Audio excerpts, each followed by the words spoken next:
type of cough. That is what we had just heard a word about. We had a word about the pharyngeal type of cough. The pharyngeal pharyngeal type of cough we just heard a word about. In the pharyngeal type of cough, what are the peculiarities we have found? It is an acute in nature. It is dry in nature. Can be along with the constitutional symptoms. On examination, we can find that the oropharynx is swollen. Oropharynx is swollen, and we may also find the yellow dots. If it is yellow dots, we may also prescribe the antibacterial ones, antibacterial antibiotics.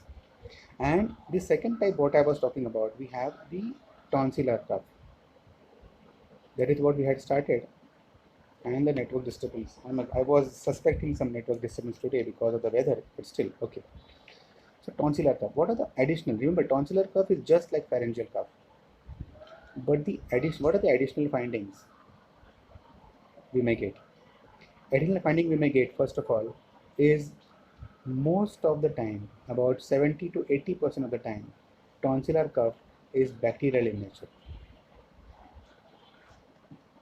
Viral tonsillitis is comparatively rare. And also, you all must understand that tonsillar cough is most of the time more common in children. The age when the tonsils are active, the age when there is a possibility of more pharyngeal infections, So when you examine, you may also examine the lateral side of the oropharynx, where you may get the swollen tonsils. And typically, in case of a bacterial tonsillitis, we may also get the yellow spots in the crypts of the tonsils. You may get a yellow spots in the crypts of the tonsils. Now remember, treatment required to be the same, but additionally you always prescribe an antibiotics. Now in today's scenario, in case of tonsillitis, you may prescribe the penicillins. The commonest can start from the most basic. We can prescribe tablet augmentin, or I can say amoxicillin acid, 625 milligram, 3 times in a day for 5 days. Continue with gargles. Continue with vitamin C. Continue zinc. Continue lozenges. That is what is an additional point. Additionally, when you examine this patient,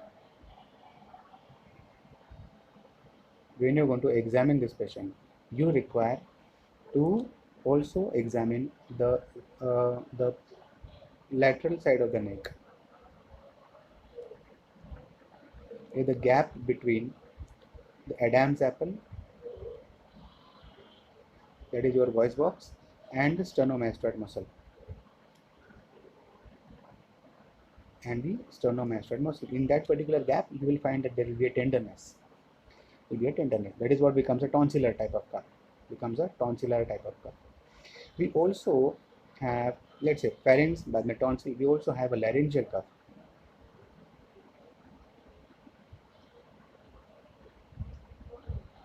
What exactly is the cause? Now remember, laryngeal cough is also a dry cough. But what are the peculiarities? Is it a bacterial infection? No. Is it a viral infection? Rare. Laryngeal cough is most of the time it is because of overuse of the voice.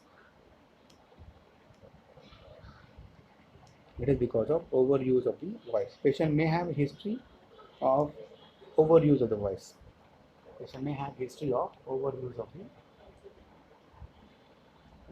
That can be a possibility.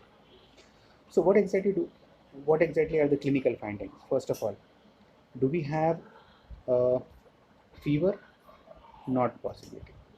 It is common in what particular age? More common in children, or maybe any age where the overuse of the voice may be there, but it is not age related. Do we have any constitutional symptoms? No, we don't have any constitutional symptoms. Do we have any other additional finding? Do we have any tenderness? No. Remember, along with that, very important thing you all must understand that this is a cough which is produced more because of more during talking. Along with that, you may also see this patient may have a hoarseness of the voice. May also have additionally the hoarseness of the voice can be there along with. Can be there along with. Hoarseness of the voice can be also there along with in this particular scenario. So what do we do as a treatment? Do we require antibiotics? No antibiotics are required. Do we require any gargles? Not required, because gargles as such is not going to reach to the larynx. This is the laryngeal cuff, or I can say this is a laryngeal cuff. So the gargles are not going to help. Antibiotics not going to help. Antiviral is not going to help. Lozenges not going to help. So what exactly do we do? Treatment for this type of cough. Remember, many times only drugs are not enough. So in this particular scenario, treatment for this patient will be voice rest. You always give steam inhalation. You always give the inhalers that will usually help in this particular condition. So again, this becomes a dry cough. When we talk about clinical, let's say for example, pharyngeal cough also is called as a laughing cough, because this cough is produced during laughing. And laryngeal cough is also called a talking cough. So this cough is produced because of during talking. In both these scenarios, what is the role of cough suppressants?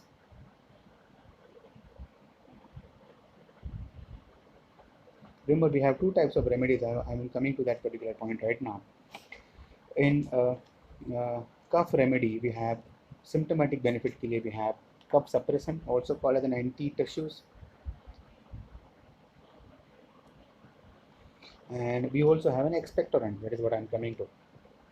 Now, cough suppressants are drugs which will suppress the cough center, which is located in the brain. But to suppress the cough center, which is located in the brain, it also sometimes leads to complications, lead to side effects. It also suppresses the other part of the brain. So you all must have experienced that when you prescribe cough suppressant, patient also produces sleeping more and more. Right? Sedative effect. Patient may also produce tremors, again because of inability to control your motor activity. Patient may also have an incoordination. Not all, but some patients. So by and large, cough suppressant, if they are avoided, it will be good. And you all, as a clinicians, you all also should understand that cough suppressant, being able to suppress the brain center, it is also can be misused for getting away from your worries. Now remember, this is little complicated pharmacology.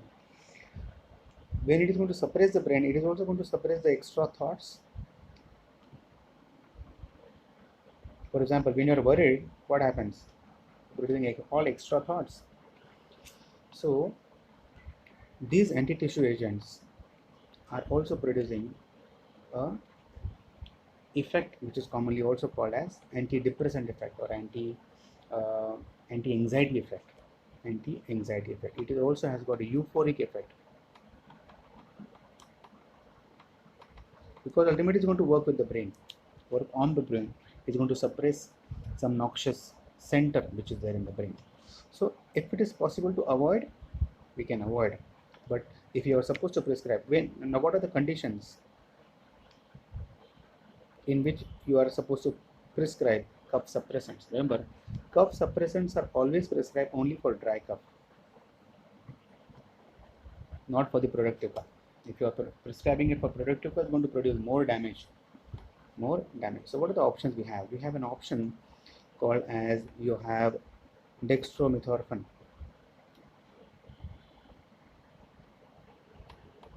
syrups, or in the form of a tablet also. It is also there in the form of a tablet. So any cough syrup, it has got DX in front of it. It is having a dextromethorphan. It is made for a dry cough. And we may prescribe 5 ml 3 times in a day, or maybe 5 ml in the morning and 10 ml in the evening, or you can say in the night. Because of this drug, the sleep is also going to be very good. So morning may come though, night may ज़्यादा दो. That's what also can be done. That what also can be done. But always advise the patient that don't take this syrup when the cough is not there, because we have seen so many patients keep on taking this drug and ultimately become dependent on and can produce problems. Can also produce problems. So we also had, I can say, codeine phosphate. It is not given nowadays because of the dependence is more. Dependence is going to be more. So we don't prescribe this remedy. Do we? Now for those who are clinicians who are also attending some clinics, you all should know that we also have some cough remedies which has got mucolytic agents and all those things not indicated till now. They are not indicated. Then somebody will also say some bronchodilators, again not indicated till now. We have so many other things which are also will go. Of course, we have only touched only 2 types of coughs till now: pharyngeal cough, tonsillar cough, laryngeal cough, and the laryngeal cough. Let's take one more type of cough, which is what is I can say a productive cough.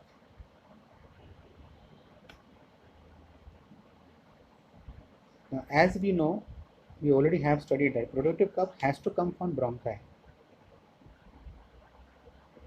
Has to come from bronchi.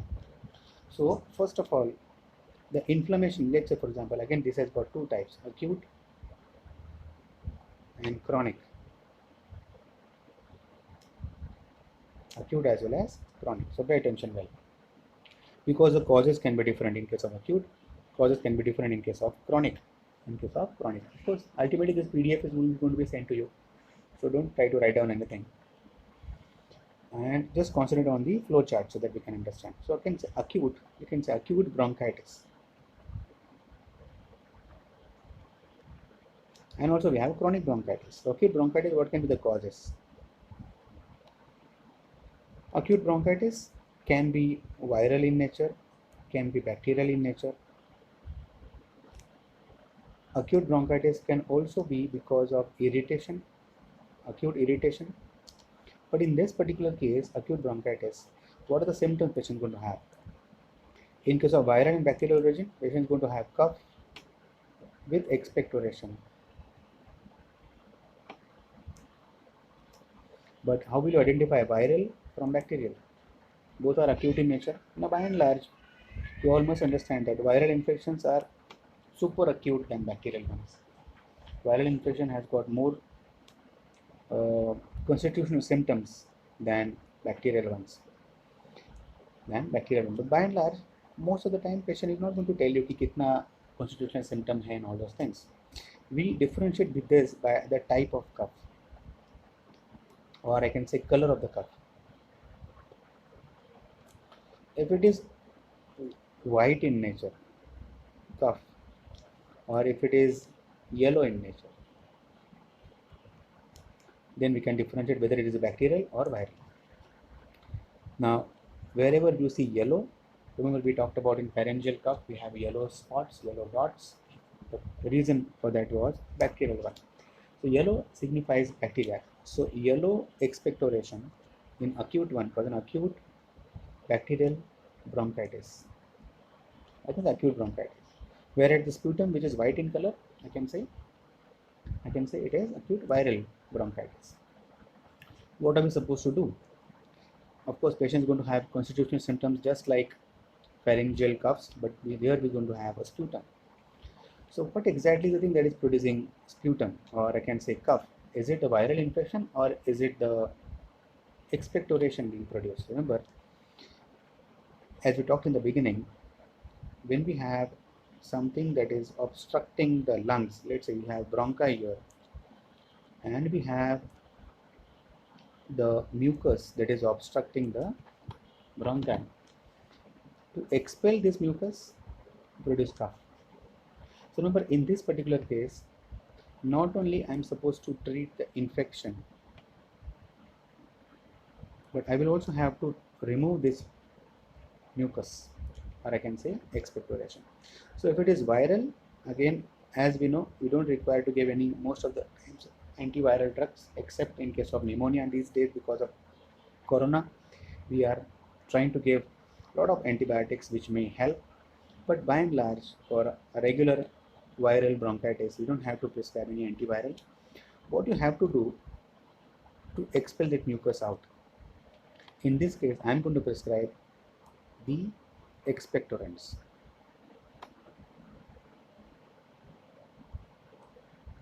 Now, what are the expectorants? Expectorants are those syrups, or I can say drugs, which is going to loosen the mucus.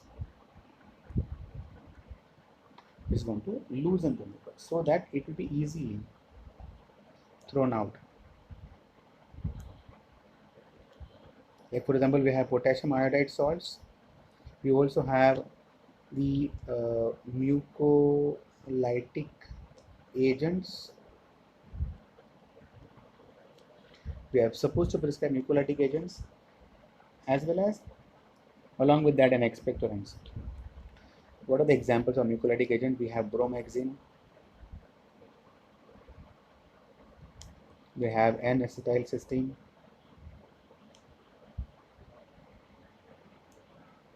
any cough syrup which has got BM in front of it is going to be BM, is going to be bromhexine, the mucolytic agent, so that the mucus becomes loose and can be easily thrown out. Along with that, I will also prescribe the do we have any role of bronchodilators in this case? Lot of practitioners prescribe bronchodilator if it may not be required. Remember, in this case, the cough is because of what? The mucus that is there in the lungs, in the bronchi. If you give cough suppressants,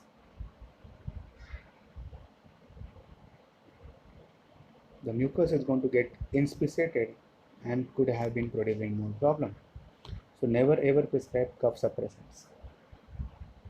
Patient says, I'm not able to sleep because of the cough, and so say, I'm going to prescribe cough suppressant so that you'll be able to sleep also. Never ever it is supposed to be done, can produce more problems. So what is the role of bronchodilators? Bronchodilator, are we supposed to prescribe? Now logic says, if you dilate bronchi in this case, the mucus that was there sitting inside is going to go more deep. So are we supposed to prescribe bronchodilator or are we not supposed to prescribe? Again, this becomes a clinical decision. Now remember, bronchodilators in this case may have been required if and only if the patient is breathless. Remember, it becomes your clinical thing. If the patient is breathless, then you may prescribe bronchodilators. Now, which bronchodilator? That we're going to take during asthma. It's a big topic again. It's a very big topic. So if the patient is not breathless, don't prescribe bronchodilator. Don't prescribe bronchodilators, because if you prescribe bronchodilators, the possibility is the mucus is going to go more deep and going to produce more problems. So if it is bacterial one, I am going to prescribe the same antibiotic that we just had a word about in case of pharyngitis, because the bacteria is going to remain the same. So if it is acute, productive, depends upon white cough, it is viral, yellow cough, it is bacterial. Whereas, as we talked about, it can also be chronic in nature. Now, what are the causes of chronic cough with expectoration? It is never infective. So, bacterial virals are ruled out. So, what can be the reasons? In this case, the reasons are chronic obstructive pulmonary disorders, COPDs. It is also the smoker's cough, where the patient has got chronic cough with expectoration lasting for months and months, many months. It can be chronic cough, COPD, or it can also be the asthmatic cough. It can also be the asthmatic type of cough. Of course, this becomes a very huge topic. If you can see, the PDF is getting created. So gradually we are going to discuss about all those 10 to 15 types of coughs, respiratory as well as non-respiratory. Of course, we are still doing only respiratory. We haven't discussed about the pneumonia as a type of cough, pleural coughs. We also have mediastinal coughs. We also have a non-respiratory cough. We also have a cardiac coughs. And asthma itself is a very big topic in this particular scenario. Now let me switch on the question answer session. If you have any doubts right now, let me switch on the question answer session. If you have any doubt, you can just raise your hands so that we can understand whether if you have any doubt. Just give me a minute. Just give me a minute. No. But आपल्याला right on the screen on करावं लागेल. Just give me a minute.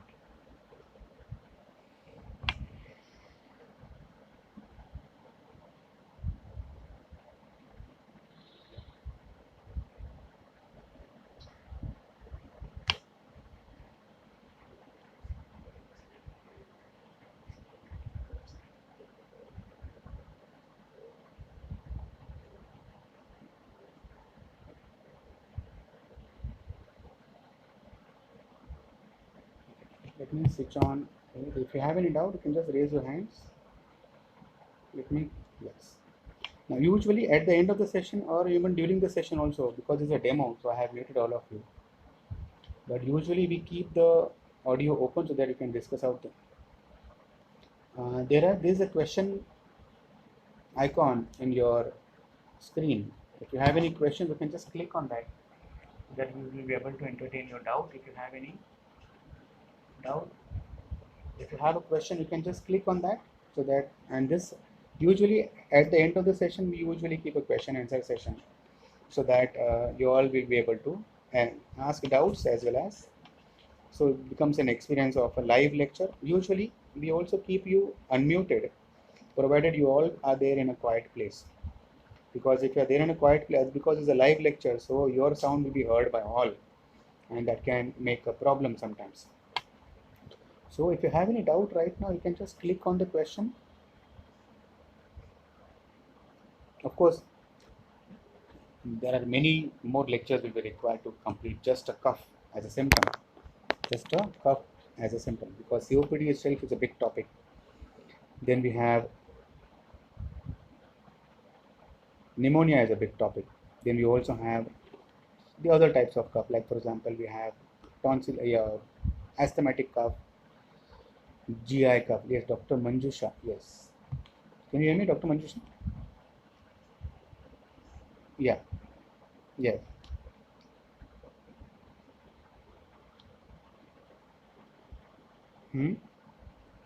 What is that? Decongestant is going to be symptomatic benefit, yes, because the mucosa is going to get decongested. So the pain is going to get reduced. If you use decongestant, depends upon the patient. If you have the same effect can also be there with the help of because of the gargles. But decongestant is going to symptomatic benefit. Help karega, right? Can also prescribe decongestant in case of pharyngeal coughs. If the patient is having constitutional symptoms, then we can prescribe an anti-inflammatory. और anti inflammatory band like mucosa के लिए काम नहीं करेगा. Mucosa के if the patient has got pain all over body, patient has got fever, then those is going to help. Otherwise, painkiller for pharyngeal cough is not required. We give decongestant because as such pharynx has got no pain receptors, has got a congestion, is going to produce the inflammation, is going to produce more problems. So we can prescribe decongestant rather than painkillers.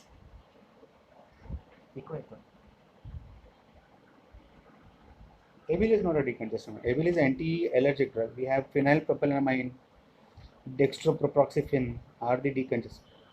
Yeah, CPM is also chlorpheniramine, is an anti-allergic drug. Remember, CPM is a chlorpheniramine miliate. Solvin is a brand name. Solvin has got Avil in it. Solvin has got combination of a decongestant as well as anti-allergic as well as a painkiller. So what you prescribe usually as a solvent, we have a dextropropoxyphen. Dextropropoxyphen.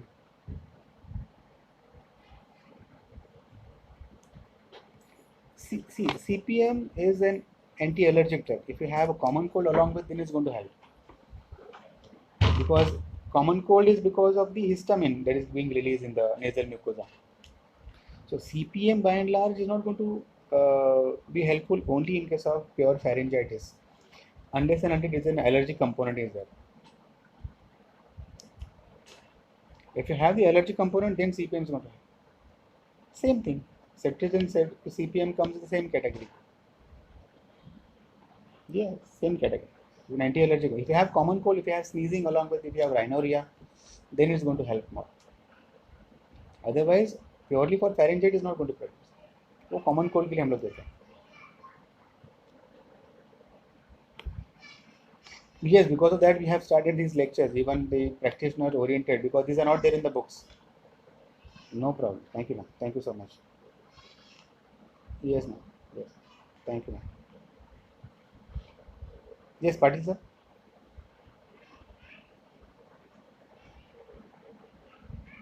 Hello, तुम्हारा doubt होता है?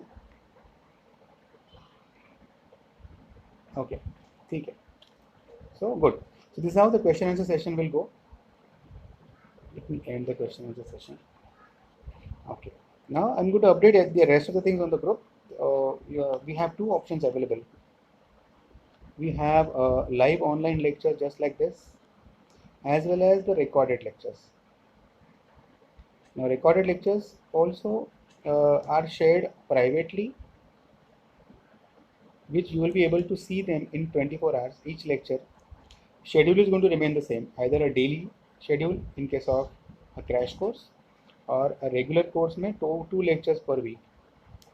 Now if you want recorded ones will be shared on a private your Google account, which you will be able to see it for 24 hours, how much ever number of times. You can also take down the notes, all those things which are depicting, because these are purely clinically oriented. We don't include any definitions in this, we don't include any theoretical part into this, and it will be purely a discussion. And the discussion, remember, there are no books written on clinicals more, because the clinical things is all subjective. So here we'll be discussing about the possibilities, what exactly can happen and what exactly you can give. It is also a possibility that after this lecture you become more confused. It is rather good if you become more confused during the lecture or after the lecture, because it's only confused mind can gain more knowledge. Because clinical अगर देखा जाए, I can be very confident in theory, but I cannot be confident. I cannot say 100% in practical, or I can say clinical, because it all becomes subjective. So that is what my plan is, to include all those practical aspects on my experience of so many years of teaching, as well as clinic, as well as your experience will also count. If you have any experience, you can also share, so that the lecture becomes more productive and we can take things forward. Okay, I think somebody has got a doubt. No, okay. So let's call it a day. And thank you very much for making it more interactive, and I'll update the next things on the group. Thank you.